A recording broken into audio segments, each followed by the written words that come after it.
Assalamualaikum warahmatullahi wabarakatuh. Di sini saya ingin menjelaskan pertemuan pertama tentang mata kuliah penulisan karya ilmiah. Yang pertama itu adalah rencana perkuliahan, review konsep dan lingkup penulisan karya ilmiah, pengertian karya ilmiah serta fungsi karya ilmiah. Di sini ada rencana perkuliahan dan kemudian pengertian karya ilmiah serta fungsi karya ilmiah.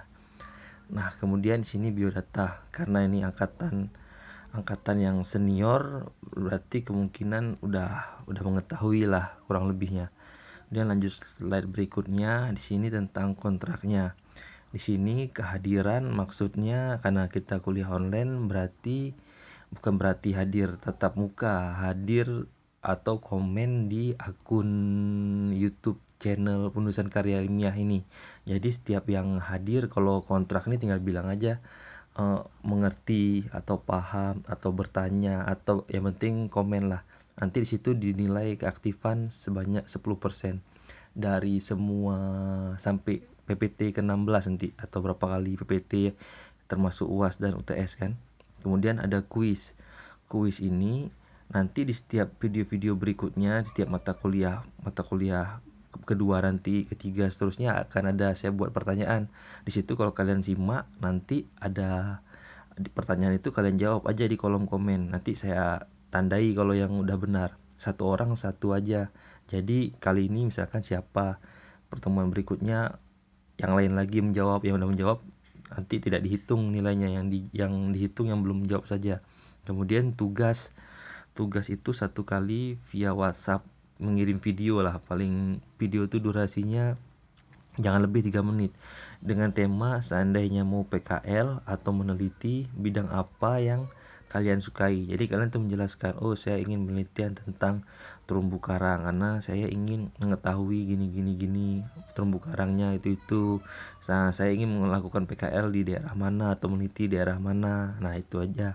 Kemudian nilai tugas ini 15%. Kalau untuk UTS dan UAS seperti kontrak pada umumnya itu 25% dan 40%. Nanti akan diumumkan di seleksi sesi selanjutnya. Kemudian di sini ada review singkat tentang pengertian karya ilmiah. Karya ilmiah ini adalah karya tulis yang dibuat untuk memecahkan suatu permasalahan dan landasan teori dan metode-metode ilmiah. Maksudnya ini karya ilmiah ini dibuat untuk dibuat berdasarkan teori-teori sebelumnya, kemudian menggunakan metode-metode yang sudah paten atau sudah dibuat juga oleh pendahulu-pendahulu atau penulis-penulis sebelumnya untuk menyelesaikan masalah terbaru. Kemudian karya ilmiah ini berisikan fakta, data, dan solusi mengenai suatu masalah yang diangkat. Jadi karya ilmiah ini harus ada datanya, data lapangan lah, data real atau apa kan, fakta kejadian yang sebenarnya. Oh, daerah ini seperti ini, daerah ini pasang surut, daerah ini itu. Kemudian ada solusinya, solusi di bagian akhir kesimpulan. Kemudian penulisan karya ilmiah ini selalu pasti dia sistematis. Maksudnya ada pendahuluan, latar belakang, metode, hasil, kemudian kesimpulan, jadi beruntun. Nah, contoh salah satu karya ilmiah ini seperti jurnal ini. Karya ilmiah juga nggak mesti jurnal, ada skripsi, ada tesis, atau laporan ilmiah termasuk karya ilmiah juga dia. Yang penting seperti tadi ada data fakta secara runtun, sistematis. Itu ada teori-teorinya udah nggak kita buat sendiri, kita udah diuji dulu berdasarkan teori-teori sebelumnya. Kecuali untuk S3 baru dia teori baru tapi ada penjelasan dari teori-teori sebelumnya, udah disahkan di forum besar baru bisa dipakai. Kemudian fungsi karya ilmiah, fungsi pendidikan. Fungsi pendidikan ini kan kalau kita ada buat karya ilmiah bisa dipakai untuk mengajar-ngajar ya tingkat-tingkat SMA ke bawah atau apa. Kalau S2 juga mungkin bisa mengajar S1 bahannya ya. Berdasarkan penelitian dia bahwasanya mangrove ini tumbuh di daerah ukuran suhu sekian, kelembapan sekian, bisa diajarkan oleh dosen mengacu pada karya ilmiah tersebut. Kemudian fungsi penelitian untuk prosedur ilmiah. Ini maksudnya sebagai metode penelitian bahwasanya untuk mengukur kerapatan lamun menggunakan metode Bapak Pulan, misalkan Ibu Pulan itu dengan menggunakan petak transek ukuran sekian-sekian, pengambilannya harus dari substrat atau cara memotongnya seperti apa, pengeringannya seperti apa, itu sudah dijelaskan di karya-karya ilmiah yang sudah diteliti dan dibukukan atau dijurnalkan pada penelitian sebelumnya. Yang ketiga, fungsi pengembangan untuk pengembangan ilmu pustaka. Maksudnya ini seperti hasil karya ilmiah yang sudah diteliti ataupun sudah dibukukan. Jadi bisa disimpan di perpus untuk digunakan pada generasi-generasi berikutnya. Walaupun sebelum generasi terakhir pasti ada pembaharuan-pembaharuan lagi.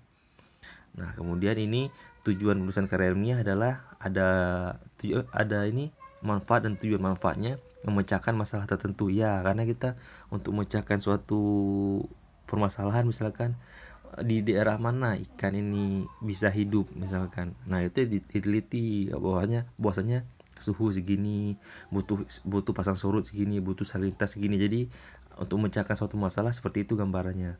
Mencapai tujuan khususnya tertentu seperti penelitian khusus lah. Sama seperti di atas kan.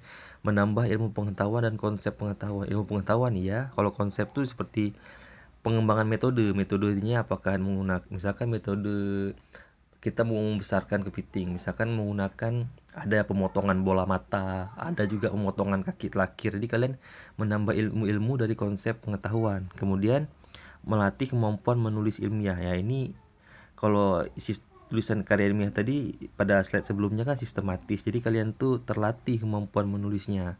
Kemudian kemampuan berpikir ilmiah. Jadi kalian itu kalau penelitian nggak menduga-duga bahwasanya kepiting ini coba kita taruh di keriting air payau, kita taruh di suhu air tawar. Nah, mungkin itu agak susah ataupun perairannya atau suhu lingkungannya nggak cocok. Jadi kalian tidak bisa menduga-duga, kalian harus baca dulu baru melakukan. Kemudian ini tujuan penelitian tuh yang pertama sesuai tujuan penelitian, karena di penelitian pasti dibuat dia tujuannya untuk 1, 2, 3 untuk apa. Nah, untuk menjawab itu maksud yang pertama nih. Yang kedua nih TA tugas akhir untuk ada perlombaan ataupun naik pangkat untuk dosen misalnya atau peneliti di kementerian. Kemudian mencontoh metodenya. Ya, kita kebanyakan gak skripsi, tesis itu mengambil contoh penelitian metodenya yang udah ada, kita ambil punya Bapak Pulan, Ibu Pulan, dan terapkan di punya kita. S3 juga umumnya gitu, tapi ada juga yang murni punya karya dia sendiri. Kemudian meniru struktur penulisan. Ya, strukturnya misalkan mengukur vegetasi mangrove. Yang pertama ukur luasan dulu, yang kedua bikin transek, bisa ukur indeks nilai penting, indeks kerapatan, beruntun. Kita bisa niru beruntunnya. Kemudian meniru struktur penulisan udah tadi kan. Kemudian kemampuan dalam mendeskripsikan data.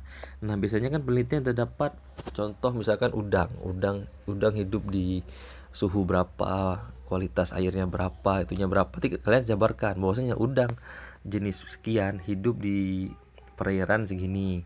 Habis itu dan dia dapat hidup pada suhu sekian dan kemampuan beradaptasinya cukup baik. Jadi kalian deskripsikan yang kalian hasil penelitian kalian tuh data-datanya, mencoba kalian uraikan. Nah, kemudian slide berikutnya sudah habis. Nah, jadi kalian nanti bisa kalian putar video ini, kalian dengar berulang-ulang, dan apabila ada hal yang tidak jelas bisa ditanyakan. Sementara link materi ini dapat kalian download di deskripsi, nanti saya cantumkan. Sekian dan terima kasih.